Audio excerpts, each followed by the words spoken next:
all new edition of Pro Wrestling Show. Man, oh man, what a show we have for you as we have sad news to report that WWE Hall of Fame Rivalries has passed away at the age of 76. Plus, Jerry the King Law files a lawsuit against the jail of Memphis, Tennessee against the death of his son, Brian Christopher Law, and many more. And we're going to have Raw ring reports from what happened with Raw with Seth Rollins being viciously attacked by Brock Lesnar. I don't believe what happened that to the Samoan Summit and the build-up for SummerSlam, and also on the SmackDown report where the build-up for SummerSlam continues and who done trying to attack Roman Reigns. You won't believe what. The all new Pro Wrestling Show starts right now.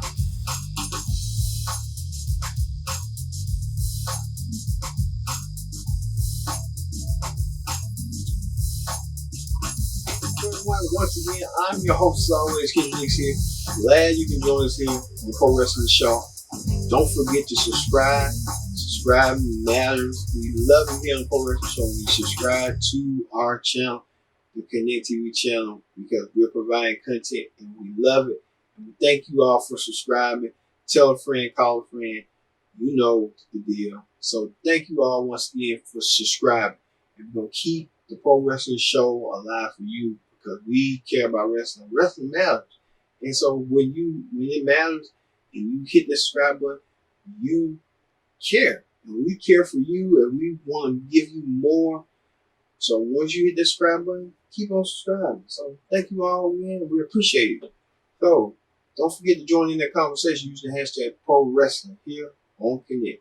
All right, let's get started with the Raw Ring Report. On the Raw Ring Report this week, man, oh man, what a way for Raw to kick out. Raw kicked off with the 24/7 championship online.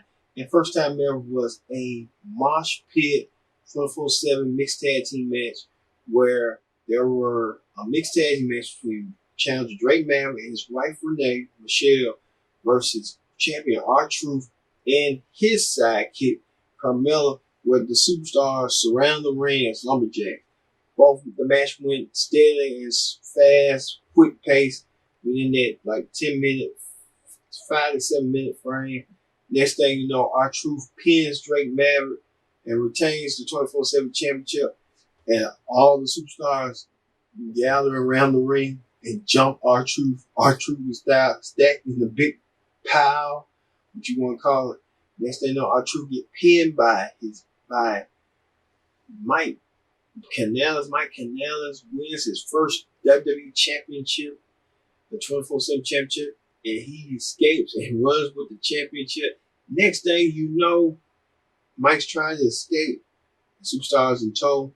Mike tries to find a safe net with his wife Maria in the locker room, in their locker room. And Maria gives Mike an ultimatum, and Mike obliges, and he gets pinned by his own wife Maria. And Maria thus become the new 24/7 champion, become the first pregnant woman to become 24/7 champion. Is that insane? Wow. It was off to that show. And Maria, tried to brag about it and admit her husband and tried to get anybody, any superstars to go. She was goaling them to see if they were pin her. And they weren't pin her. So it was kind of like she knew what she was up doing, but I don't want to take that chance of being a pregnant woman. They didn't want to be known for that. Maria even took it further, trying to call out Braun Strowman in the locker room. And Braun Strowman didn't want to do nothing, but he looked like he was mad, and I don't know if he's going to take his frustrations out. He's going to take out Maria. She's pregnant. Speaking of that, Dolph Ziggler went against Seth Rollins, and man, Seth Rollins trying to teach Dolph Ziggler respect about the legends, about Shawn Michaels, and Seth Rollins was trying to fight for Shawn Michaels' honor. Next thing you know, Seth and Dolph had their rematch. Remember the rematch from last year? Around this time, SummerSlam, the IC title. And Dolph and Seth, they're good workers in the ring, but next thing you know, Seth gets viciously attacked by Brock Lesnar. Brock Lesnar come out of nowhere, F5 Seth through the chair and try to F5 him again and leave Seth with a bloody mouth. And next thing you know, Seth Rollins, I believe, goes to the ambulance. And next thing, Brock Lesnar comes out there and tries to stop him and pulls him out and F5s him through his own little gurney. So Seth Rollins didn't want nobody to know what his medical condition was this week. So SummerSlam only a matter of time. So I think we gotta, put up a shit up if he wants to reclaim the Universal Championship from Brock Lesnar. And then he's been being a lot of backlash late on social media about putting his foot in his mouth about WWE, which WWE is a good company, but sometimes the creative creative juices ain't flowing with the fans, ain't satisfied with it. So you got some people that love it, some people that hate it. Ask Russo, ask a lot of the rest of them. So speaking of that, the Raw Tag Team Championships were online as the Revival defending their championships against the OC, Anderson Gallows, and the Usos. Match back and forth, good match at the end. But at the end, the OC collect more gold and Anderson Gallows regained the Raw Tag Team titles for the second or third time, one of the two. And now the OC gang are dominating Raw with the United States and with Raw Tag Team titles with AJ's US and now Tag Anderson Gallows. So they got to lead to the Usos. We thought the Usos was going to chase the Revival. They had that match. And I was telling you previous weeks that it was going to be Uso Revival. I didn't think the OC was going to come in and take away the gold from the Revival and leave the Revival back on, back down. Now the Usos got to chase the OC and get that tag team title. So, how that go. We'll see how that fur. Speaking of that, the Alexa Bliss hosted her Moment of Bliss show where she had Lee Cross talking about the Raw reunion and stuff like that, and talking about Becky Lynch. But then they showed footage of where Becky Lynch beat up Natalya for training practices before the show even got started. Becky Lynch doing the disarmer on Natalya, sending a message that sometimes she's going to retain the title and being a bully. I'm assuming Becky was being bullied to Natalya. Natalya was going to stand up to herself. Well, Becky Lynch heard of that and told both women to be ready for their match. And Becky Lynch tore both women to shred and left both of them laying. And Natalya came out there. Natalya challenged Becky for a match for the sharpshooter. I think she did. I'm assuming she did do the sharpshooter or something like that. I'm assuming, but I don't know if she did, but she did it. And Natalya challenged Becky Lynch to a submission match at SummerSlam.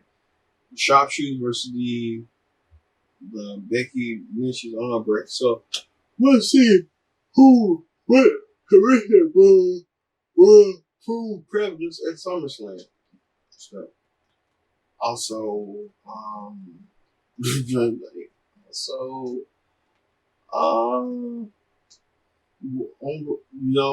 the Samoan Summit, where Samoa Joe called out Roman Reigns, and Roman Reigns blind. Roman Reigns showed up, fight Samoa Joe. Next thing you know, Drew McIntyre came out there. And then the Usos came out there. And then the OCs came out there. And then Cedric Alexander came out trying to help even the odds. Next thing you know, it was a brawl soon. The brawl chaos, the name you can think of, came and suit. And the next thing you know, Cedric Alexander climbs up the Raw stage, jumps about 20 feet, and dives on the whole superstar. And next thing you know, he gets his hands on Drew McIntyre And Drew tries to try to finish him out with the Claymore kick to Roman Spears, and then it was back and forth. And next thing you know, that was it. The good guys, Roman, Cedric, and the Usos stood tall. And you would have thought that there was going to be the SummerSlam 8-man tag team match, but it's different. So it's going to be probably on Raw. So 8-man tag team match on Raw set up for next week. So look out for that. So, okay. But that ends the Raw ring report. Let's move over to the SmackDown ring report where, man, oh man, Shane McMahon kicked off SmackDown and left a stern message to Kevin Owens that he's trying to get himself ready and recruit and getting himself a life coach to know that what he's going to do to Kevin Owens will not be pretty. It will not be at the weak of heart. And Kevin Owens came out there and said he's ready for Shane McMahon and NXT and stuff. Shane McMahon did on his phone, so I didn't know Shane McMahon could film stuff on his phone, but he did. But Kevin Owens,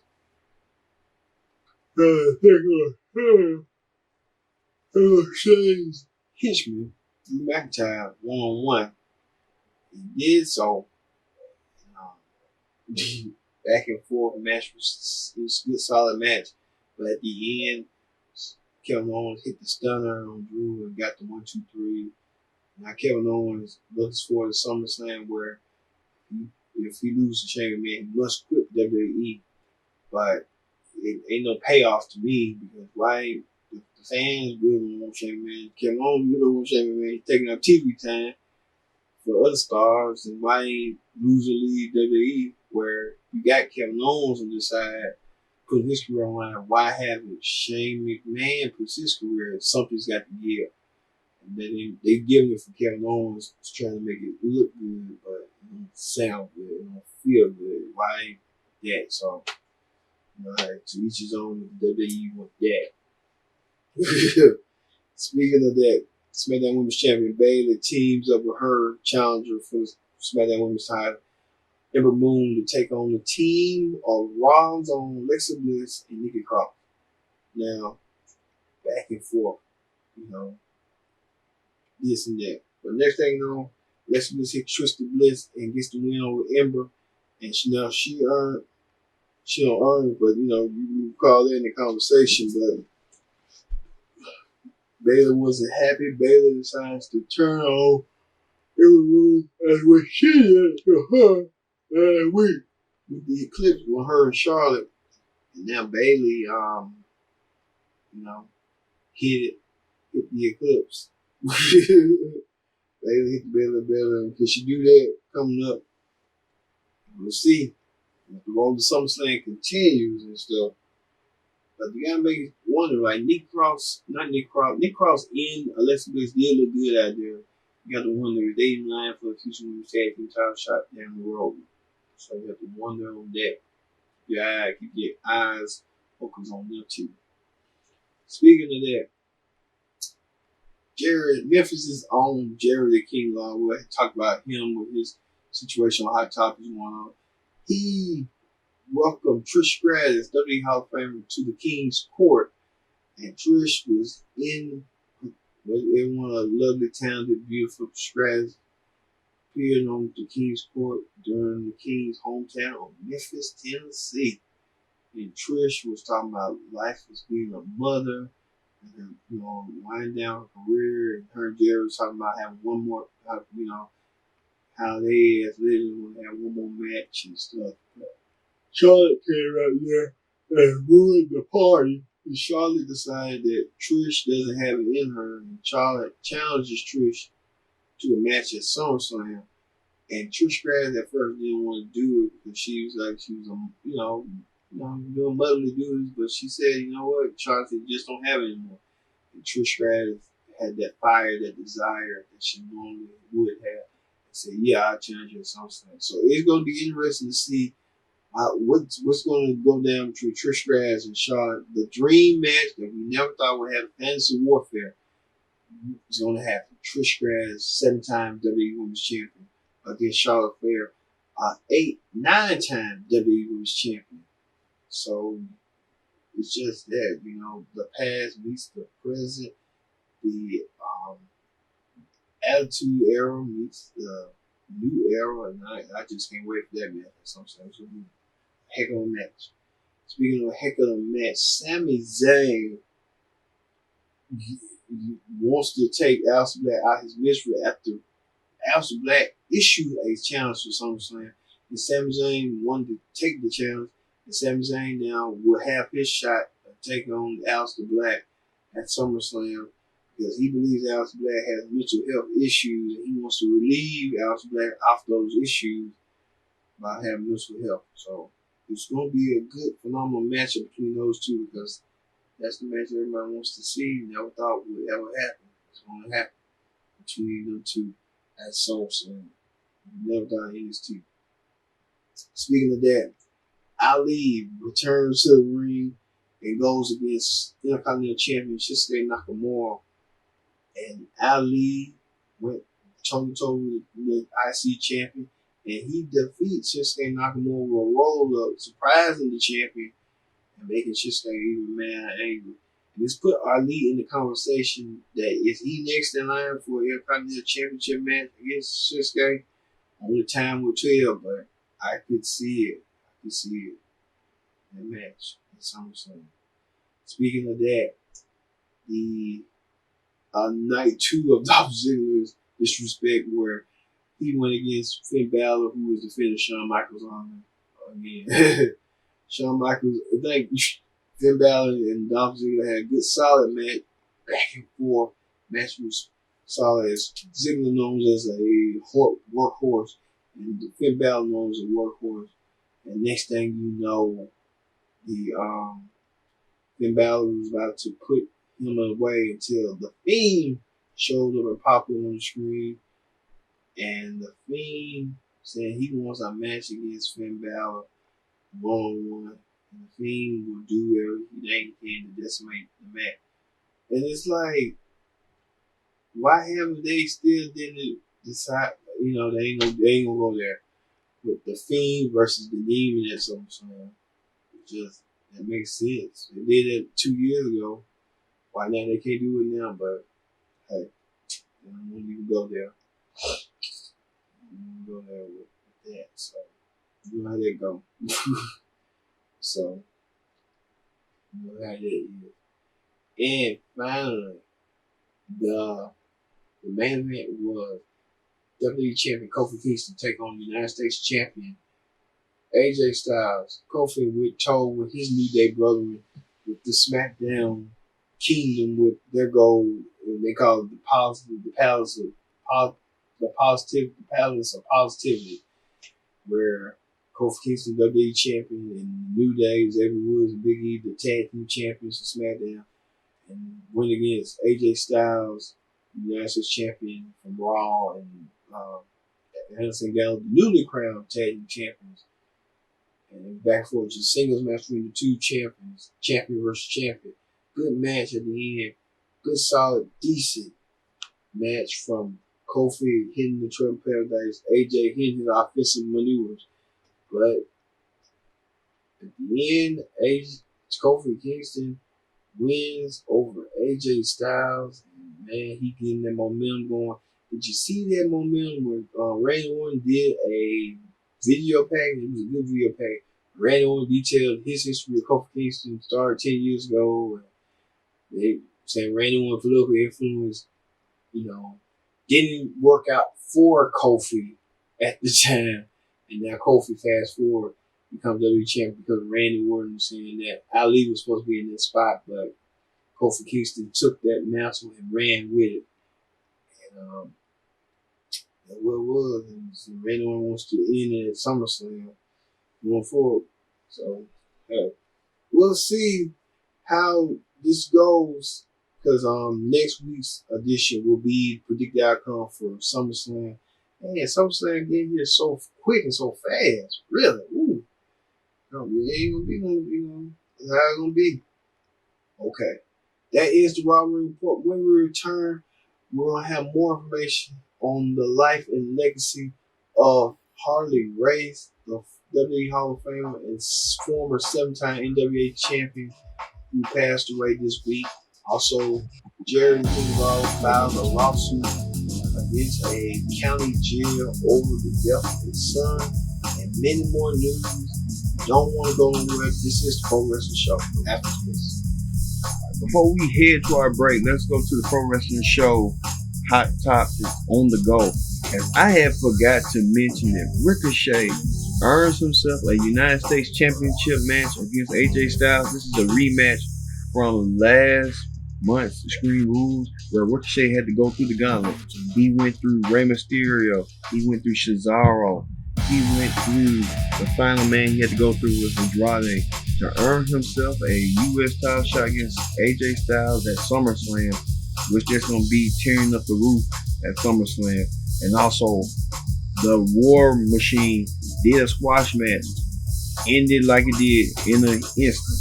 The War Machine on the verge of being Raw's next dominant tag team, but like I said, who owns the titles now are the OC, Anderson Gallows. I don't think they're going to be out to go anytime likely, no time soon, I mean say. And finally on the SmackDown Ring Report, where Roman Reigns was scheduled to do an interview with Caleb Braston, and all of a sudden, Roman Reigns gets toppled with the staging equipment, and everybody wondering who done it. So, a lot of clues to be left about Roman Reigns who done it. Many of you out there may have different conspiracy theories on who had done to Roman Reigns, but we'll find out this week on SmackDown who had tried to attack Roman Reigns after Roman Reigns was trying to face someone from SummerSlam to step up and challenge him. But we'll have to find out and see. We'll be right back with all new Pro Wrestling Show after this.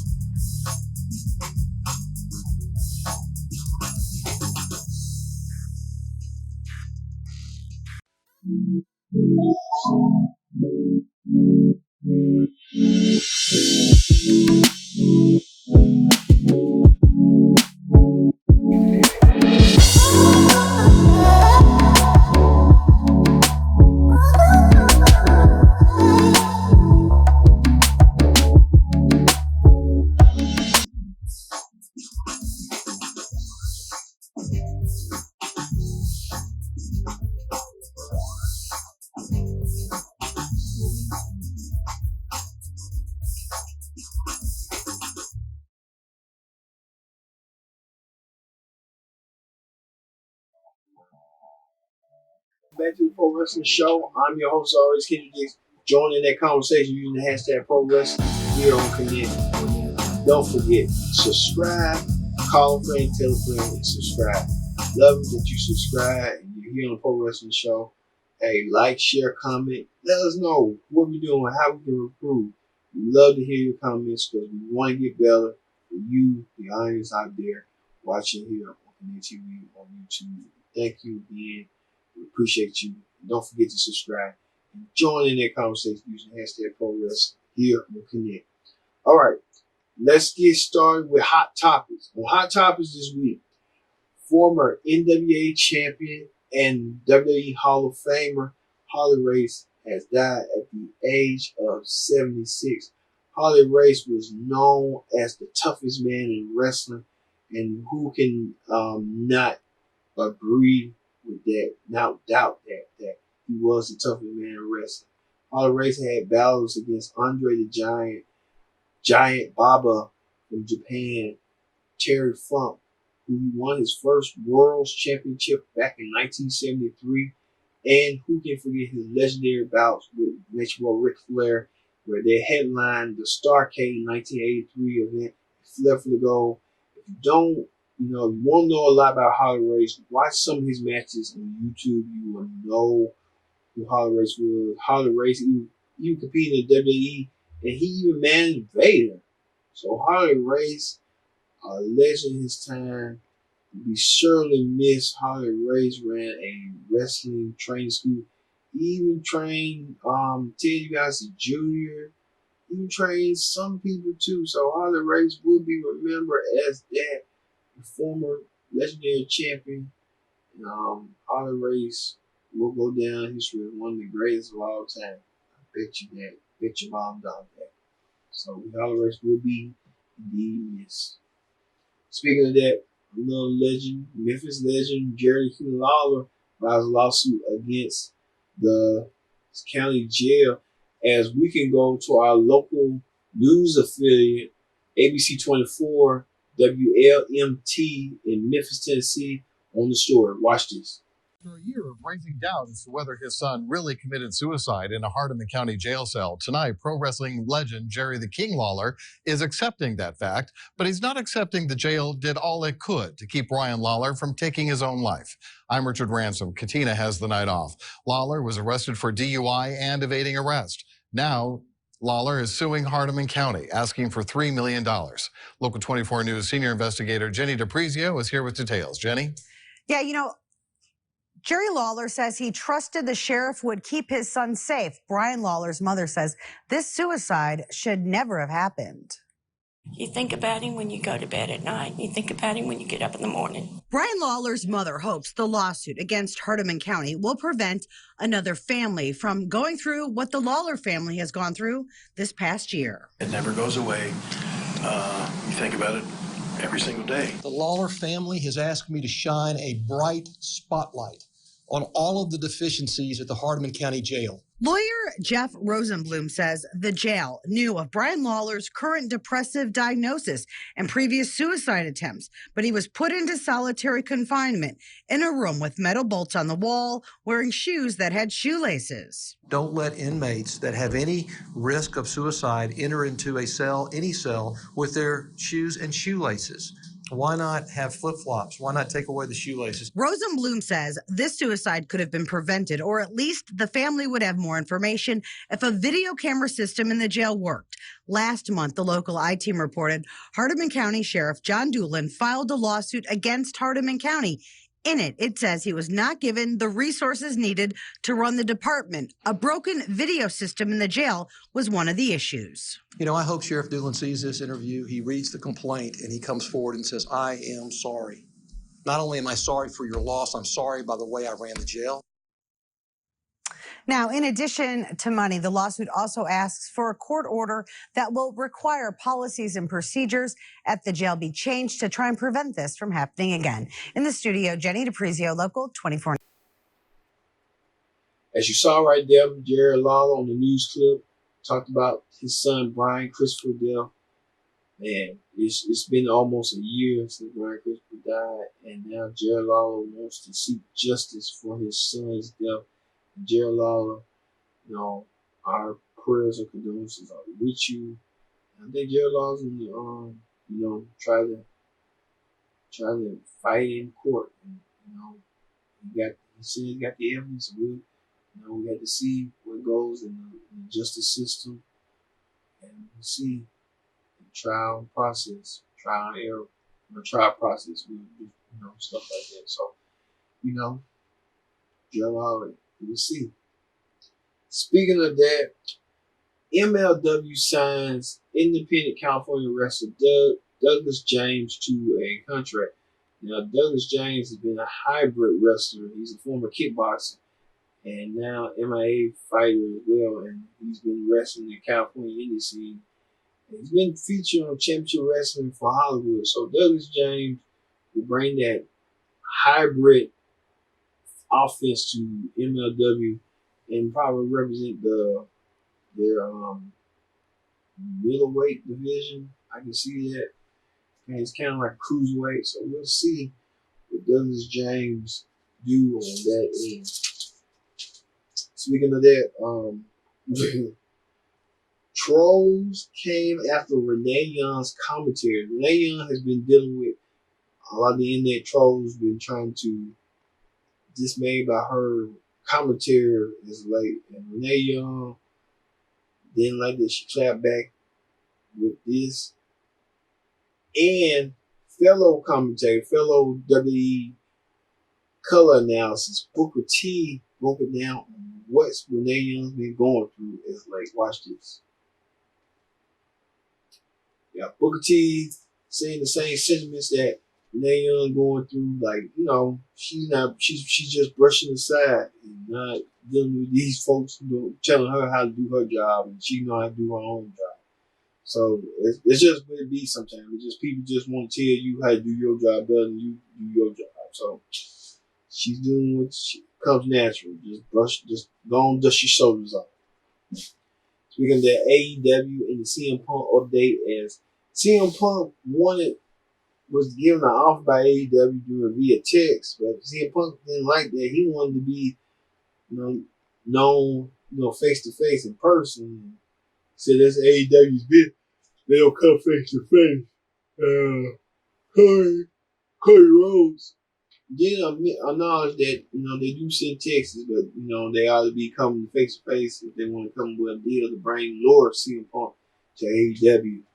I don't know. To me, I think they're just just playing all of us and just trying to lure it into that pay per view comes around, and then CM Punk will show up and just say, "Ooh, what was that all about?" And what people do, they try to play with your emotions, and that's what CM Punk and the rest of them trying to do at AEW, to play with the emotions so they can just trying to get some chat in to make you, trying to deflect you from their situation, but when they trying to do.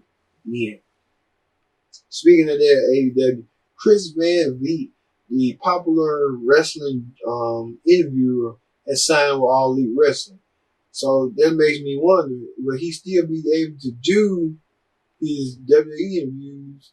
Because WWE does not want to be near AEW. Chris Van Vliet was doing WWE interviews and some wrestling interviews, independent and AEW.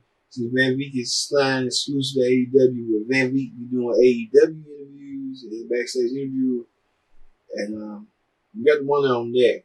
So I think Chris got to realize too. He saw what they did with Jericho. Jericho couldn't bang WWE guests no more.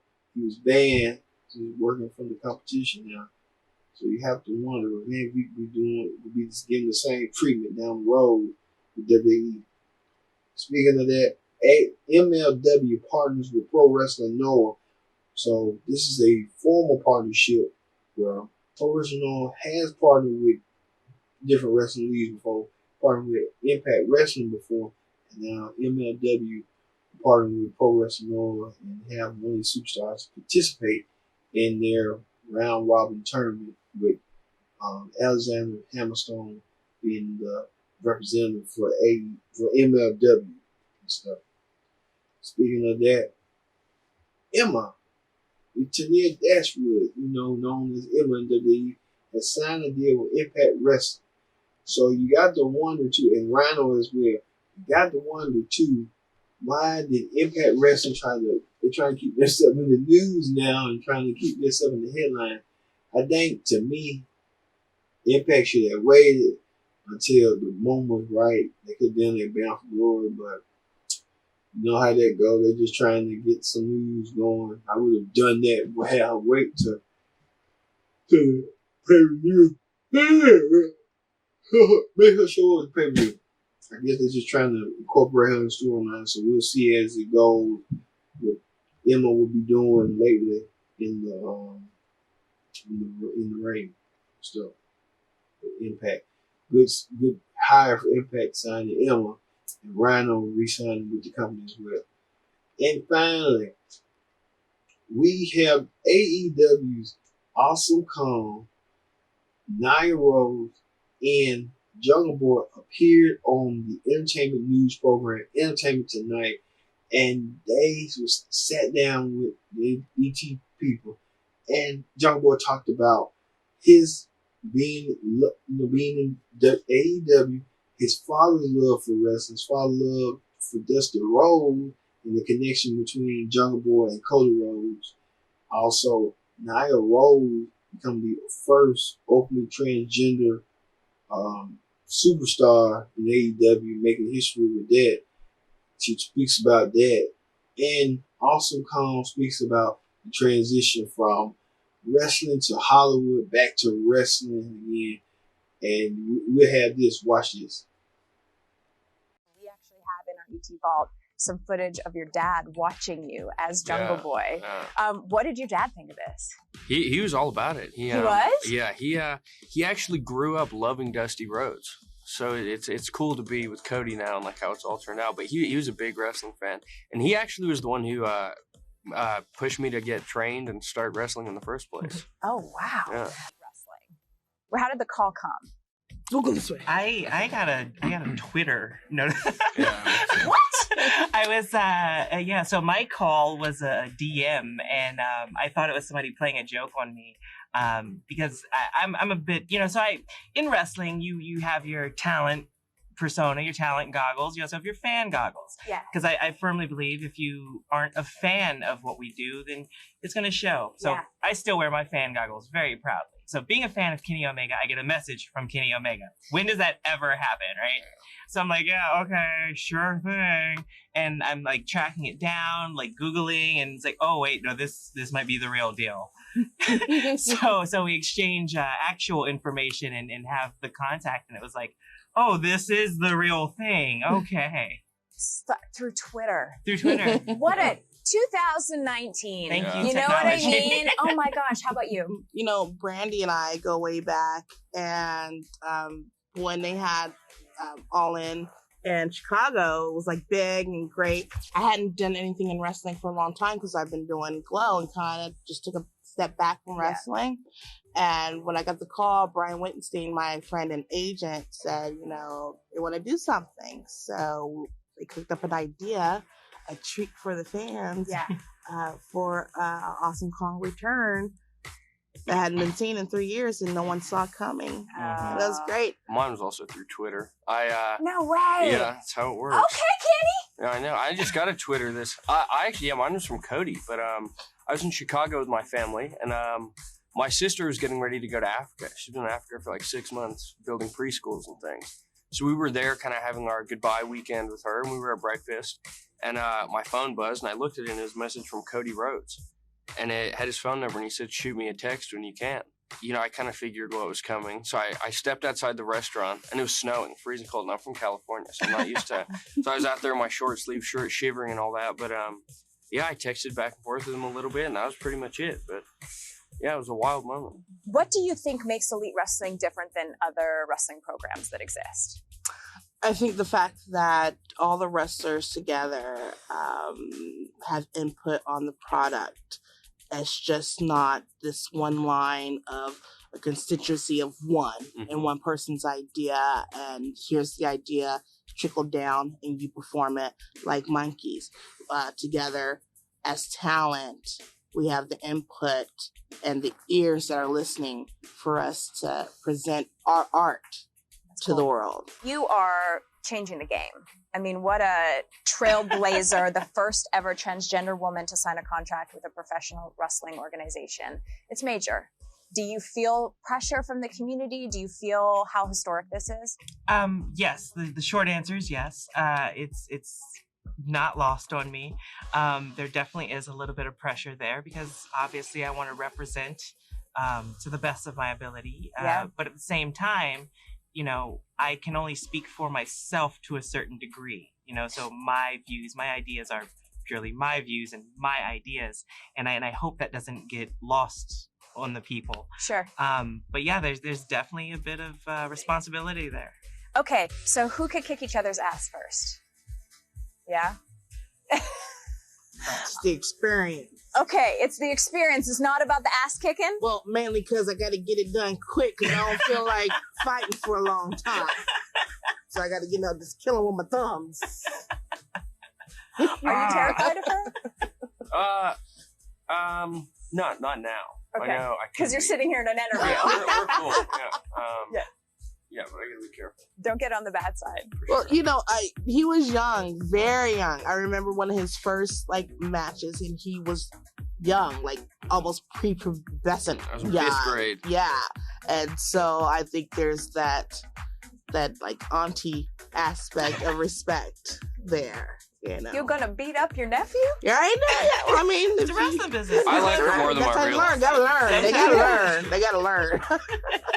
Can you sort of explain the persona of Jungle Boy? Jungle Boy, yeah. I mean, Jungle Boy is it's kind of a classic character. You see Tarzan, like George the Jungle, so it's kind of that, but it has a new twist on it because it flips, throwing people on their heads and whatnot. So it's I like to think of it as like that age old character and a new twist of a young guy. So that's.